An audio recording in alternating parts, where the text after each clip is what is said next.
Have we stopped being black?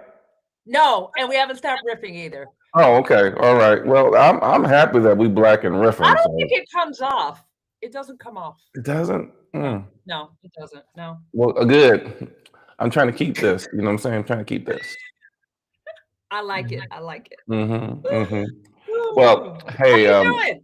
I'm doing well. I'm doing well. It's been an interesting week to say the least. I imagine it has been for you as well. The one good thing is that the government shutdown is over. For now. For now, I think we'll revisit this topic again in January, at last I heard. But I'm happy there's 42 million people are going to get their food assistance back. I think we chatted about how what 70% of these people are elderly and children. Yep. And the military will get paid again, and all the employees, I hope they get their back pay. They're supposed to. I read that they're supposed to get all that. All that was kind of resolved, and nonsense. So, but we do have a good series of topics to discuss today, and I'm not going to forget to do our grounding card after, like I did last week. So I'm Wait, ready. well, let me ask you a question. What's your shirt say? What's it say? I can't Oh, read it. representation matters. Okay, It's nice a shirt. local nonprofit called the New Philanthropist here in Austin. So, but Okay. yeah, representation matters. Hey.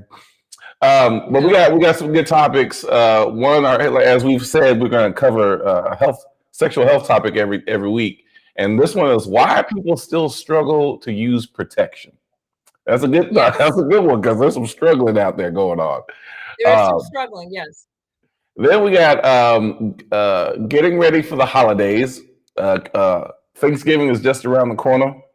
I know Uh-huh. some folks from different faith traditions are getting ready. There's the Christmas and New Year, but I think just having some conversation about how we might want to prepare for those conversations, those Yeah, interactions. because therapists are real busy during that time of year. We're busy for a couple of reasons. One, because family stuff blows up, and two, it's right before people's deductibles are due. So, This is true. And then we got 1 in 4 households are living paycheck to paycheck. I think it's going to be important to have that yep. conversation based on what we've been dealing with recently. And then I think we touched on this before, but I think going into a little bit more would be great. Chatbots for therapy. People Chatbots are for using therapy. those, particularly young folks are going that because it costs less. And then we have a side eye. We have somebody, his name is Ross Calvin. He's a billionaire, again, who has this great idea of spending $450 million to build an American Colossus, which is bigger than the Statue of Liberty. But we can get into that later on. So Okay. our grounding card for today for Jimbe is this: feelings that I often develop when talking about diversity, equity, inclusion are blank and blank. Feelings that I develop often when talking about diversity, equity, inclusion are blank and blank. You want to go first? Yeah. Well, I mean, so you and I, in part, had, I don't know if we still do, but have made our living by talking about these issues, right? And so whenever I talk about diversity, equity, inclusion, I feel that it is super important. And I want to make sure that I bring everybody into the conversation. And so my feelings are like, this is really important to me Mm-hmm. personally and professionally, and I want to bring people into the conversation to teach people how to dialogue around these issues. Feelings I'm having is a bit frustration because every day it seems like there's something, particularly here in Texas, whether it's the stuff in Chicago and LA or here in Texas where you hear the A&M system is going to basically outlaw race and gender ideology, whatever that means. It's really frustrating because I think this has a direct impact on people's lives and the quality of life and their sense of belonging, and it feels like we're going back 100 years in a lot of different ways. Yeah, I because we're am not allowed to also talk about it. right. Somehow folks are feeling oppressed. Um, and then another part of me feels optimism because I think what this requires is a certain level of creativity that I think sometimes, not that we haven't had to be creative, we're always having to be creative, right? but the forces that we're dealing with are so huge and so like just gigantic. It's forced us to be creative about how we approach this, how we talk about it, how we might pivot in a different direction. Because in the end, this is really about how do we make people feel like they are included, they belong, they can be themselves and be authentic. Yep. So, yeah. So which one of these one you want to hit first? So you want to go straight? You want to go to the holidays, or you want to do sexual health first? Let's do the holidays. All right, holidays. I'll be honest. I'm glad we're talking about this, but I know I feel some kind of way. For me, it's hard. It's difficult because now my mom's been gone.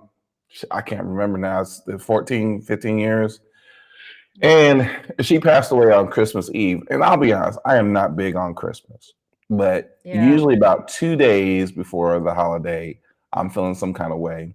Yeah. When the kids when we divorced and the kids had to go, between homes, the kids were gone, and so it was just a tough time. And so the Yeah. holidays, and so now you want me to interact with people and be nice? Yeah. Mhm. It's Well, I think difficult. you bring up a good point because, the holidays are supposed to be happy and festive, but they bring up if you've had a grief experience or, you had a parent or a loved one pass away, they're not, right? They can be, especially the first set of holidays, but those anniversary periods are always a painful reminder of who's not at the table. And so, and I think we sort of expand that not just, Christmas, but Mother's Day and all these other holidays that are really triggering for people. Yeah. And I think that there's not a lot of support for people going through grief. And you say it's been like 15, 16 years. I think we lost a parent at the same time, your mom, Mhm. my dad, that long ago. And it's Mhm. always a reminder. And I don't think we talk about it enough. So I'm glad you brought that up. Yeah, and so you have this context, right, of these anniversaries and the challenges, and then there's the things that I think many of us worry about too. Is like, okay, we all got that uncle, cousin, father, somebody who holds on to some not very savory ideas. I remember the first time I brought my ex-wife when we weren't even married, we were just dating. I just liked her a lot. And I remember my father and her getting to this huge argument about drinking and women and rape.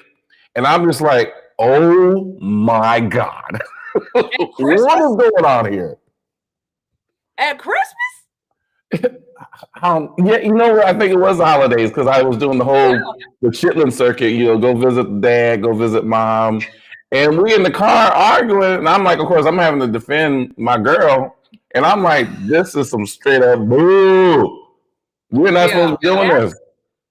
Well, but I think that one of the things that happens is that people have high expectations for what they expect. Many people want Hallmark holidays. Okay, first of all, we sort of make the assumption that everybody is Christian and everybody's celebrating Christmas.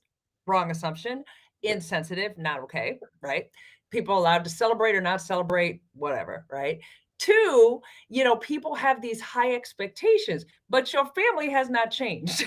So they were who they were, right? They are not changing just because the calendar says the 25th of November or December, and people get their feelings hurt. And so, as I said at the beginning of the podcast, therapists are busy during this time of year. And one of the things that we're working with our clients to do is to adjust their expectations to who people really are and to learn, sometimes you just need to learn to keep your mouth closed. Like, don't feed into it. Just don't say anything. Just be like, right, and move on. Don't sit next to the drunk uncle. Don't do it. Don't do it. Because What's drunk Uncle Fred is going to say something out of pocket. So don't sit next to Uncle Fred. Go sit by Auntie May. Just don't leave Fred alone. That's what you got to do. You got to leave him alone.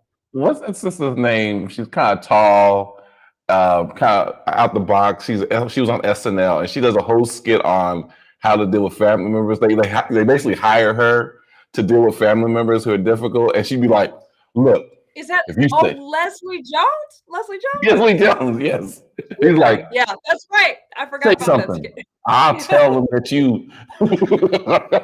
That's right. Maybe we need to call Leslie and have her come to each of our holidays. But in all seriousness, I think that the holidays is a mixed bag for people. It is. It is. It's a Mm, mixed bag, and I want to say that, like for me, I've been going to my one of my really good friends' home for the holidays for a number of years, and it's always been for me magical to spend time with me. We've been doing for over a decade now, and there are very positive aspects of the experience. But you're always aware of the dynamics that you're trying to navigate and deal with, and and as we're kind of talking about here, it's not easy. But I think if we adjust our expectations, number one, yep. how we position ourselves around certain kinds of people. It's okay if you're going to avoid certain people because you just don't want to have that conversation. Find Yeah. the people that you connect with, if there's anyone you Yeah. can. Find those people Yeah. who you can just sit down and have that conversation. Or Yeah. there's always a choice of not going. Go find your And if friend. you Yeah, so there's also nothing wrong with sitting home alone, right? If that's what you want to do. And right, if you do go or you feel obligated to go and you're with people who, it's a painful experience, give it a time limit. Yeah. You don't have to stay the whole time. No. Yeah. Right. I cannot tell you how many clients I have had, right, where fights broke out. Yes, the police were called. I'm like, what are you guys doing? Yes. So, I mean, I think enjoy what you can, take it for what it's worth. It is a day. It is a I bet. day. People don't change their personalities for a day. Make sure you take care of yourself, show kindness and put a time limit. Yeah, and I know some people are saying, I just don't know, and I'm like, you do the best you can because we're all Yeah. imperfect. We enter these spaces having maybe the wrong expectations, even if you correct them, and even if you're preparing for the worst that may happen. The good thing is you have options, and I think being reminded that we have options, because I think sometimes people feel like they don't have options, like they're Yeah. obligated to do these things, and in truth, you don't. You can do other things. You can find the people. I don't know. That's why I'm such a fan of chosen families. You know, Mhm. I love my family, but there's some people who might be really difficult to deal with, and sometimes you have to choose otherwise, just for your own Sure. sanity and your own Sure. peace. Sure. And let's not forget about people who can't afford the holidays. This is true. This is true. Yeah. Yeah, because Yep. it's Yep. expensive. All the food and presents and expectations. I mean, all of it. It's I, I'm getting tired just thinking about Uh-huh. it. Do you do any travel yourself for the holidays? No, I've got some family that's local, so we That's we just good. That's we good. hang Good. out locally, which is nice. Yeah, which is real nice. Only reason I ask is because some people, another stressor is getting on planes, buses, and cars to go places. I'm Yeah, like, even that because it adds. is.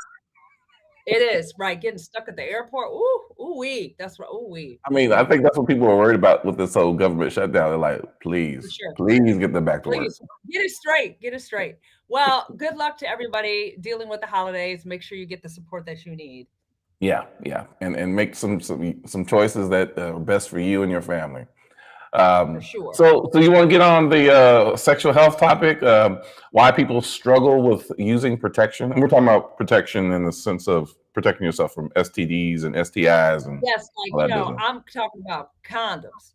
Tom, Let's just name it, right? Condoms, right? So here's I don't have the statistic on me, but one of the highest sort of populations where STDs are increasing are baby boomers, say right? again. And what's baby boomers? Now, what's interesting is when I used to teach human sexuality to undergraduates, and Wait I a would minute. Old say, folks. well, look, we not that far, like just I'm saying. But I would ask them, I would say, hey, how old is too old for sex? You know what they would say? 40. 40. And here's what I want you to Baby do. girl. I said, Mm. right now you're somewhere between typically 18 to 20.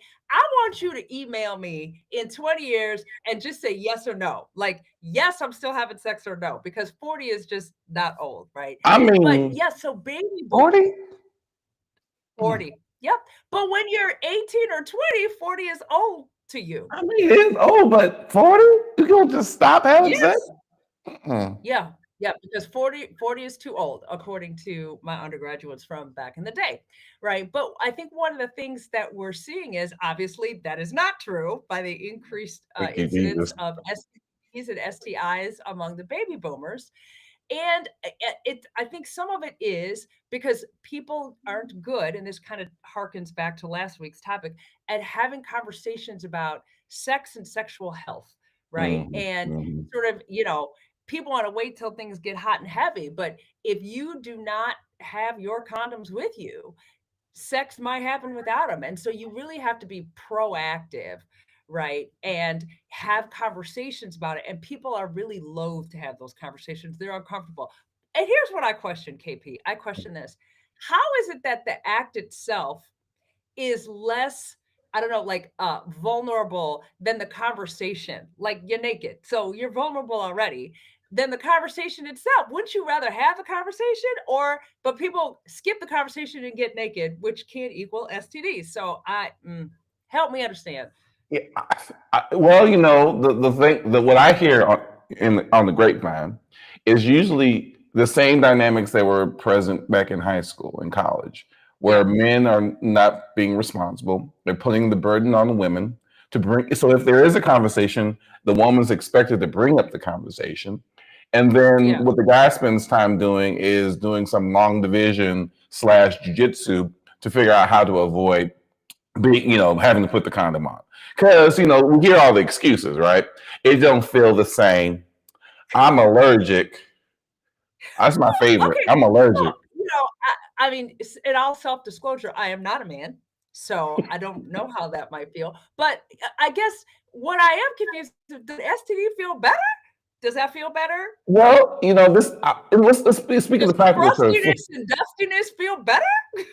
I personally think that would be a problem, but I think for some people, particularly Yeah, for men, they think, well, I've had an STI before. I went to the doctor, they took care of it, it was good, you know? And so for I them, guess. the consequences may not seem as severe. I mean, people go straight to things like AIDS and things that you can't be Yeah, cured from. But the things that people experience, they don't see the real harm, I think, short term or long term, even if you have things like HPV, which doesn't go away. It can yeah. actually can have negative impact, but for a lot of people, there is no negative impact. They're transmitting it around, but they're not having the negative consequences that people are concerned about. Well, I guess, but they come eventually. No pun Yes, intended. when you 70. Right? Like, yeah. I mean, but the consequences they do show up. So, part of my work as a human sexuality educator is really about showing people how to have those conversations and really exploring with them, why those conversations are difficult. But when you use protection, that is self-love more than anything, because you are protecting yourself, you're taking care of yourself. um but it does always make me go, it's okay to get naked, but you'd rather just skip the conversation and go right to nakedness. Somehow the conversation makes you more vulnerable than the act itself. I mean, let's be clear, having sex is better than the conversation. So, I mean, we're going to compare the two. Yeah, let's just do this. But okay, we're going to talk Yes, about it. but it's still vulnerability. You Yes, know what I'm saying? yes. I mean, There's so them vulnerability, baby boomers, but see, they with kicking it. sex, there's pleasure.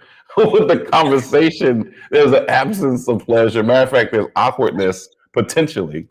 Uh, so it's like, ooh. But you're right. They are vulnerable situations.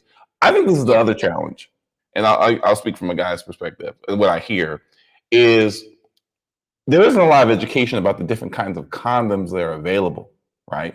And so you got Just people going to the Google. grocery store, huh? Go to Google.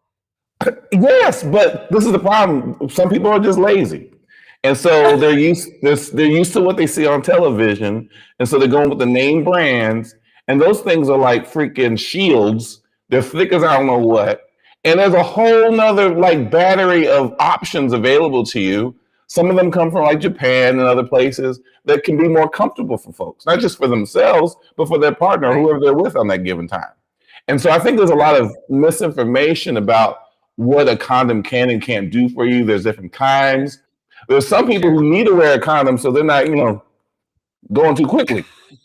So, but the point is, you have to be. Don't do that with your neck again. Don't do that. Don't do that.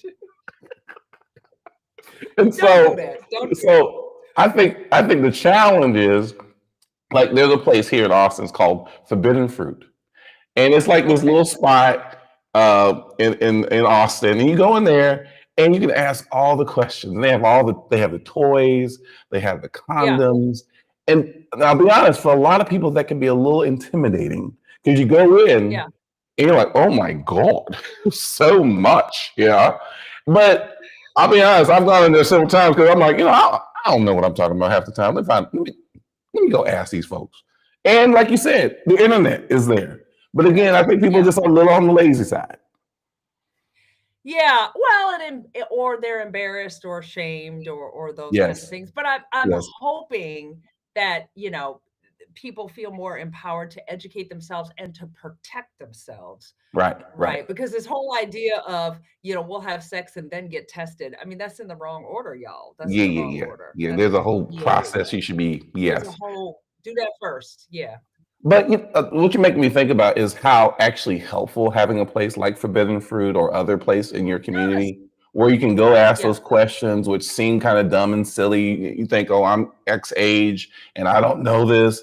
Well, when were you supposed to learn it? And if you did learn it, you probably forgot about it.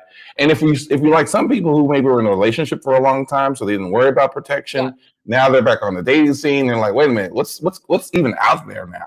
So Right. I think having Right. a resource is really, really great. And so Yeah. I would encourage people if they feel comfortable to show up because this is what people think. They're like, people are going to see me going in here. I'm like, yeah, because you're grown. Yeah. And people probably figured out you have sex or you've had it Yes, before.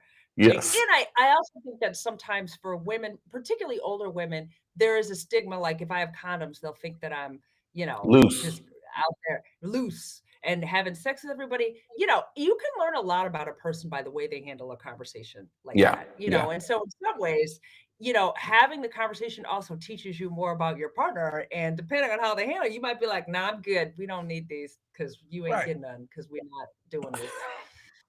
Well, the other thing you remind me of is You there's said some something people. stupid, and you said something real dumb right there, so nah. Yeah.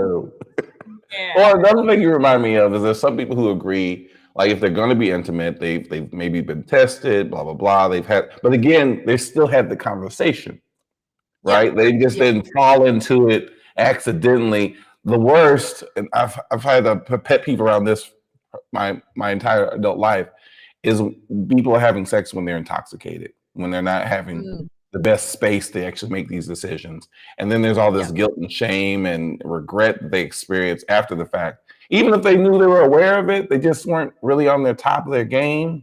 Yeah. And I'm like, Liquid courage. Liquid courage. But if ah, if you find a pattern, especially, and you need mm, alcohol every time, that's a problem. That's a problem. that is a There's some problem. type of trauma.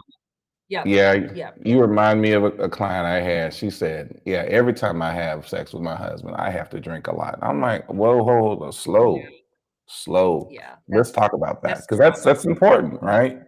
Yep. Yep. I Yep. mean, I'll be honest. My initial thought was, "He's not that ugly." So, You are foul. You foul. Foul, foul, foul. I was like, what do you do? Anyhow, so cool. Well, let's talk about. I think it was a nice transition to chatbots for therapy. So have you tried out like Chat GPT and just seen? I haven't done it yet. Like, or have you tried any kind of AI source and asked it any kind of emotional questions to see what happens? Have you done it? Yes, I've done it. What I've seen other what does people it do say? it. I mean, Yeah. you'd be surprised. Well, you'd be surprised. I mean, one, it's where I started using it was to gather information, right? To say, hey, what's Mm, the data on the top 10 frustrations around XYZ topic, right? And so what you're doing is building kind of a model for this tool to gather information about things okay. that might be of interest to you. And then I see, and then I move gradually from that to saying, based on this situation, what are some recommendations about how to, have a conversation, or how would I word this differently? And these are the kinds of things that come up in therapy. I think the good thing is that it can be, I think, a good tool in that sense.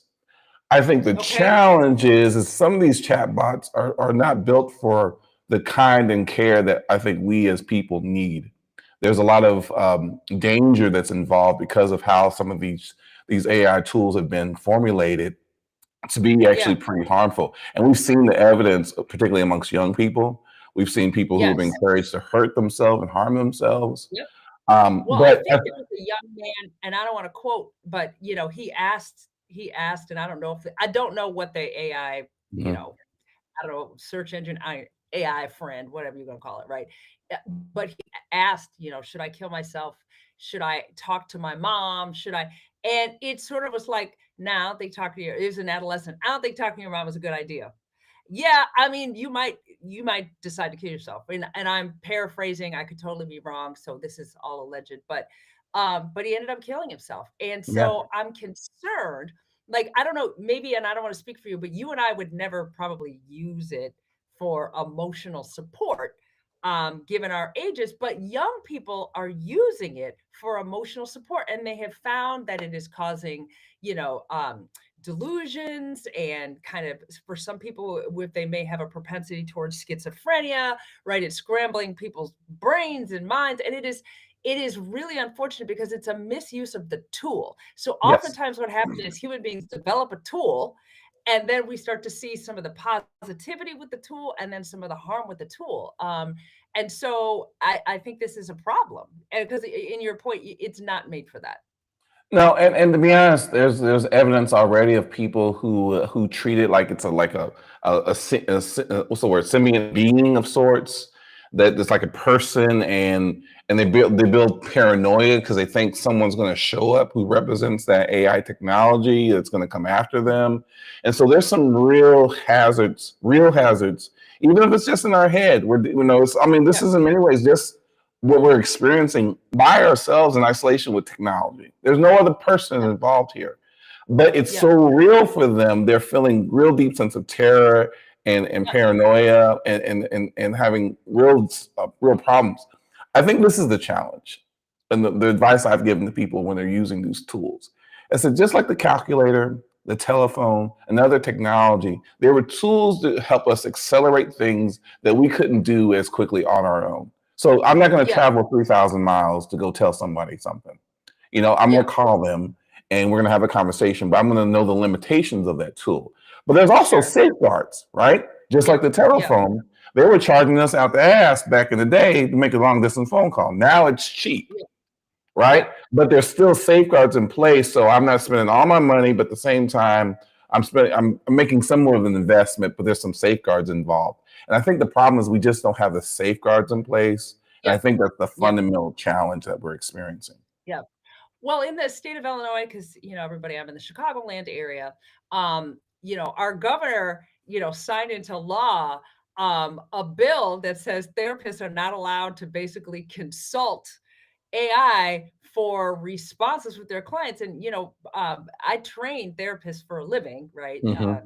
At my university, and I'm like, "What y'all doing? If you need to consult ChatGPT for your response to clients, you need to go back to school because you clearly, right, didn't learn that the fact that that particular aspect has to be legislated is very interesting." But I do think that I think now some safeguards are being developed, but it's going to be interesting to see as things develop how we can use AI to augment certain things in mental health, and then where we need to let human beings do that job.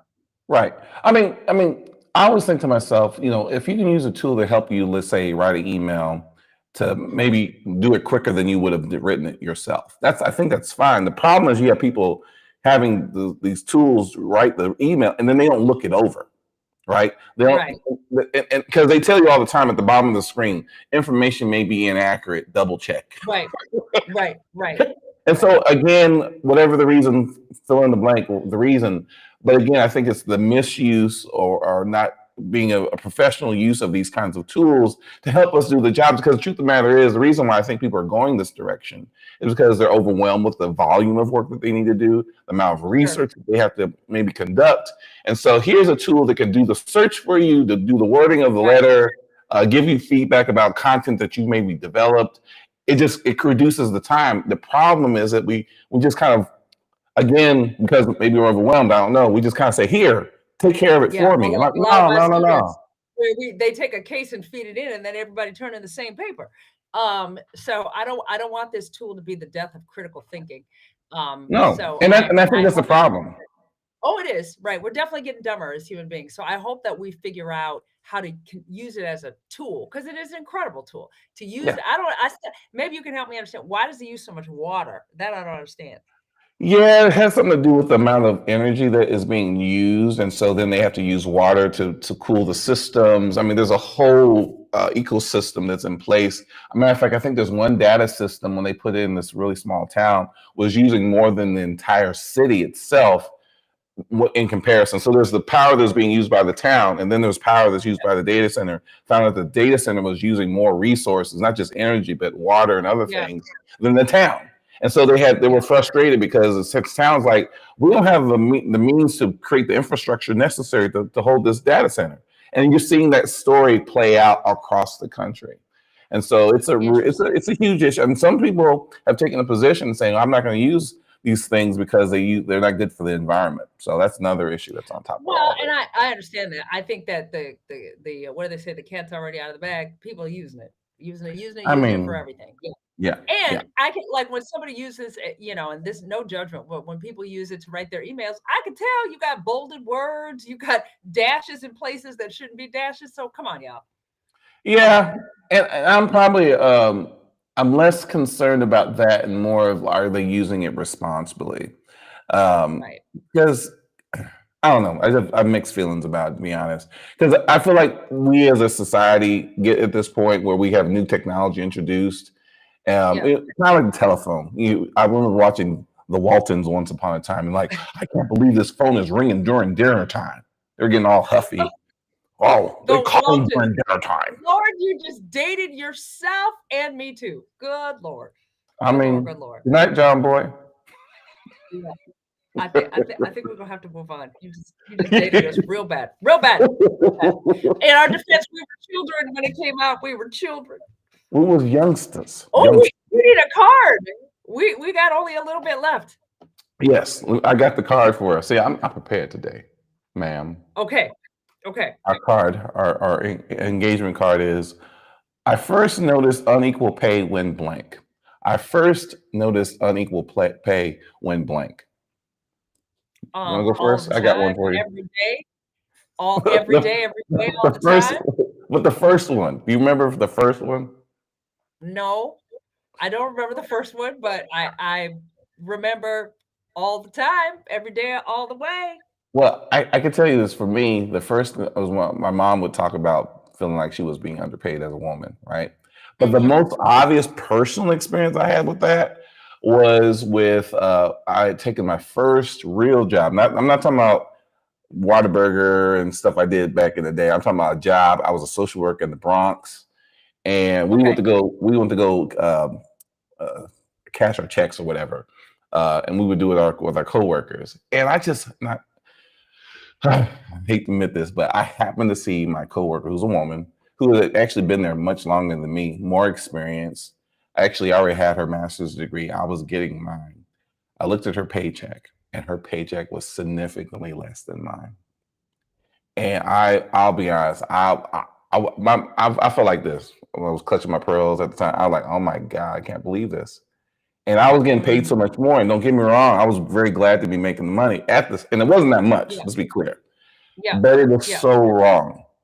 And it Yep. took me some time to figure out what to do or what to say to my friend, my colleague, because I cared. Yeah. She was a good friend and great guy at what she did. What'd She you gave me a lot do? of guidance, and we had to have a conversation about that because I didn't want to impact my situation, but at the Yeah. same time Right. it was wrong. And so Well, good thank for you. you, because a lot of people wouldn't say anything, and I think that's how privilege works. right? That Yeah. oftentimes, if you're the recipient of the privilege, right, and we're all privileged and oppressed in multiple ways, but um, oftentimes you don't say anything or Mm-mm. you don't even know it's happening. And I hope that when you know it's happening, you do something. So what happened? Oh, she took care of it. I mentioned it to her, and she took care of it. And it kind of, I think they fixed it somehow or another. Now, did I find out whether they paid her as much as I should have been paid or not? We didn't go like Yeah, look at each other's yeah, paychecks. But yeah, my hope is that something was resolved in that situation. My understanding is it was, but yeah. these nonprofits, they be getting away with murder sometimes. So. Oh my goodness. Oh my goodness. Well, we got one side eye, and if you have Okay. others, feel free to bring them up. But mine is No, about go ahead. this. And the thing is, when I first looked it up, I was hoping it wasn't what it looked like, but it was. And it's basically a billionaire cryptocurrency entrepreneur who's conservative, of course, who wants to build this American Colossus, which is this huge. It's supposed to be like a reminder of a previous statue that was built. I forget if it was in Greece or something like that, but somehow Okay. this is supposed to represent the best of who we are as our, and specifically about what's the phrase, the clandestine destiny. No, that's not the phrase. Oh, Manifest manifest destiny. destiny? Yes, man, it's supposed to represent the manifest destiny of our country, because right now, the idea of Canada becoming part of the United States and Greenland, this is part of that manifest destiny that we were taught back in the day, this I idea that we can't. take over the entire continent and represent our I'm country. gonna manifest that I spend my holidays in Hawaii. I mean, the arrogance behind manifest destiny, I just won't even get into it. How you gonna show up on somebody else's land and been like, "Yep, it's mine. We're here. Here's a flag." Well, I mean, you have to be a real American, and the Christians are the ones who started this country and gave everything that and people of color, they had no contribution to this culture. So, Mhm. um, That's what I've yeah, heard. That's what someone I've said heard. that. Wow. So they're gonna build the statue. Where's the statue gonna be? Well, okay, okay. It gets two side eyes, or maybe point 0.5 side eye for each Okay. of these. The first one is just wanting to do it. The second is it costs $450 million to build, apparently, but they've only raised $5. Well, you know, I guess you have your answer. So you mean the billionaire wasn't gonna use their money, his, her, their money. I mean, they're They won't billionaires. raise the money for it? You know, I'm not a billionaire, but the idea that I would give up $450 million to build a statue, I might be Right. against, because first of all, how am I gonna make that money back? Where's the I profit margins? We're gonna get from Well, I tourists. guess the populace has spoken. You got your $5, so take it to the grocery store. $5, yeah, $5. you got the $5. So yeah, he gets a side eye on his ridiculous idea, but these billionaires get together and they get an idea in their mind, and next thing you know, they've raised a few $1 million for some ridiculous project. So, But um, not in this case. $5. All right, I got our last card for today. This is our Okay. celebration card, Mhm. and this one says, "Today I felt discomfort when blank. Today I felt discomfort when blank." Okay. So today and every day, I had discomfort when I get out of bed in the morning because I am firmly in middle age and my back hurts. I have permanent lower back degenerative disc complicated by having twins in my very early 40s. So, yeah, that was probably more information than what you wanted, but that's when I feel discomfort. I get out of bed like I'm 70. Mhm. Wow, wow, wow. So basically, you get to tell your kids, look, you did this to me. You know what? I've tried to tell them and they don't I didn't ask to be born is usually the response, or they don't even hear me. So they're like, "That's a personal problem for you. This was your decision." Mhm. You made the Yeah, not choice, much I can ma'am. do. Yeah. Yeah, sometimes my daughter's like, "Hey, can I get some of your food?" And I'm like, "No, I shared my uterus with you. I shouldn't have to share my food with you." Mhm. Why you gotta go there? I mean, because it's true. Shit, it's true.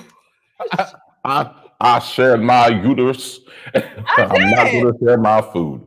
No, I mean, no. you are part of the reason I can't get out of bed in the morning because I've got a jacked up back. You were asking for my food, my life's blood, my breath, my organs. Come on now. Is that going to be a new amendment on the Constitution? I will not share my uterus because I Oh shared my man, uterus, but not my food.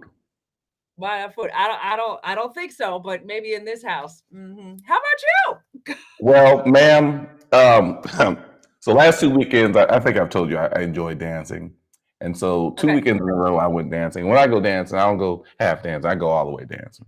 So we're talking Okay. about three, Okay. 4 hours of just out there doing it. Boom, boom, Yeah. boom. And then this past weekend, I decided, oh, let me go on some hikes too. So I went on these long hikes for 2, 3 days in a row. And then Okay. I went to a what they call it, East Austin tour, basically it's an art tour. So I did that for Okay. a while, and I noticed my knees talking to me. I said, "Baby, baby, please, baby, baby, Slow please, down. stop walking on these Slow down. knees." So I felt discomfort in my knees. I had to take a little bit of break. Put some. I I didn't put think no it's ice. real funny that neither one of us talked about emotional discomfort, but we sure were like my knees, my back, my baby, Hey, please. baby, baby, please, my knees. Can I ask a question? If it's your knees and my back, what does this look like in 10, 20 years from now? Because this is not good. Hey, I look at my friends who are our age, who are, or maybe even a little younger than us, who have actually far more going on. So I think I'm doing pretty damn good. I got Okay. a little pain in my shoulder here and there, but I mean, it's like when I go to the dentist. The dentist is like, "Well, you got more teeth at people your age than most people." I'm like, "What?" Woo, dentures already. Good Lord. Good Uh, Lord. So I mean, yeah, I mean, I'll take the few hairs I have left and the teeth that I have and the knees I got. So it's all good. There you go. There you go. Well, And hey, on well, that note, take it to the bank. Well, Dr. Helm, Kathy, is so good to see you. Thank you so much. This you is too. Riffing While Black, Dr. Helm and Dr. Prince doing our thing. We'll see you all next week. Bye, everybody. Thanks for listening. All Bye, right. KP. Bye bye.